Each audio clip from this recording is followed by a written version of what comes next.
Everyone, welcome back to a new video. আমি অনেক দিন পর একটা রান্নার ভিডিও নিয়ে এসেছি। তো আজকে আমি যে রান্নাটা দেখাবো সেটা হচ্ছে কাঁচা লঙ্কা চিকেন। খুব ইজি ওয়েতে আমি দেখিয়েছি, তো চলুন আমরা দেখে নিই আমাদের রান্নাটা কিভাবে হচ্ছে।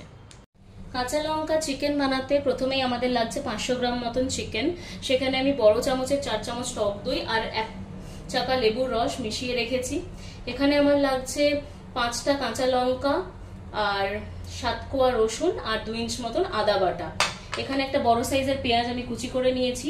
গোটা রসুন আমার ভালো লাগে তাই আমি একটা গোটা রসুন পরিষ্কার করে রেখেছি। এখানে একটা আলু, সেটাকে 4 টুকরো করে আমি ফ্রাই করে রেখেছি। মিষ্টির জন্য যেহেতু এটা দই ফই সবকিছু আছে তাই জন্য আমি এখানে গুড় ইউজ করছি। গরম মশলার জন্য এখানে দারচিনি, এলাচ, লবঙ্গ আছে, হলুদ আর নুন স্বাদ অনুসারে। তো প্রথমে আমি এবার পেঁয়াজটা, গরম মশলাটা দেওয়ার পর পেঁয়াজটা দিয়ে দেবো। কড়াইতে আমি সাদা তেল দিয়ে দিয়েছি। সাদা তেলটা আমি বড় চামচের 4 চামচ মতন দিয়েছি। গরম মশলা দিয়ে দিলাম। এবার আমি পেঁয়াজটা দিয়ে ভালো করে ফ্রাই করে নেব। তেলটা যেহেতু আমার গরম হয়ে গেছে তাই আমি পেঁয়াজটা দিয়ে দিচ্ছি।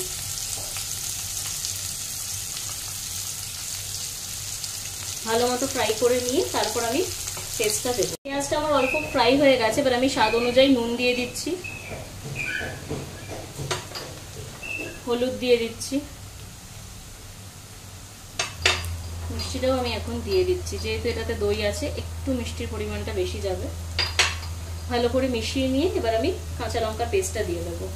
এবার আমি কাঁচা লঙ্কার পেস্টটা অ্যাড করে দিলাম। ভালো করে কষিয়ে নেব, তারপরে আমি চিকেনটা অ্যাড করব। মশলাটা কষানোর সাথে সাথেই আমি ম্যারিনেটেড চিকেনটাও অ্যাড করে দিচ্ছি। এবার এটা ভালো করে মিক্স করে নেব। আমি আলুগুলো একে একে দিয়ে দিচ্ছি। গোটা রসুনটাও দিয়ে দিলাম। এবার এটা ভালো করে মিক্স করে নেব। দিয়ে আমি লো ফ্লেমে এটাকে কভার করে দেবো। কিছুক্ষণ ভালো করে আমি মিক্স করব।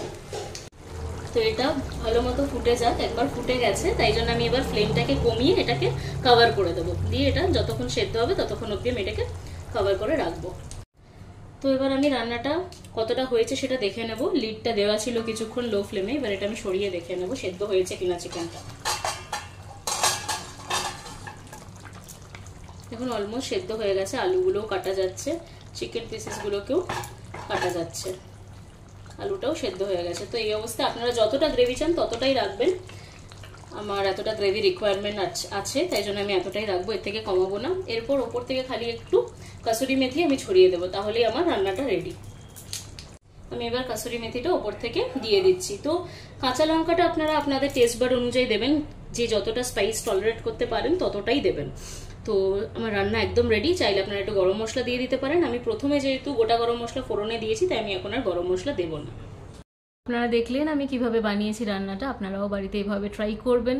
খুব ইজি ওয়েতে আমি দেখিয়েছি। আর অবশ্যই আমাকে কমেন্ট করে জানাবেন যে আপনাদের কেমন লাগলো। আমার ইউটিউবে একটা চ্যানেল আছে, আমার ইনস্টাগ্রাম আর ফেসবুকে একটা পেজ আছে। প্লিজ ওটা ফলো করে নেবেন আর চ্যানেলটাকে সাবস্ক্রাইব করে নেবেন। আর অনেক বেশি ফ্রেন্ডসদের মধ্যে শেয়ার করে দেবেন। আর লাইক, কমেন্ট সব কিছুই করবেন। আর জানাবেন আপনাদের ভিডিওগুলো কেমন লাগছে, আপনারা কী ধরনের ভিডিও দেখতে চান। আর সবাই খুব ভালো থাকবেন, সুস্থ থাকবেন। Bye bye.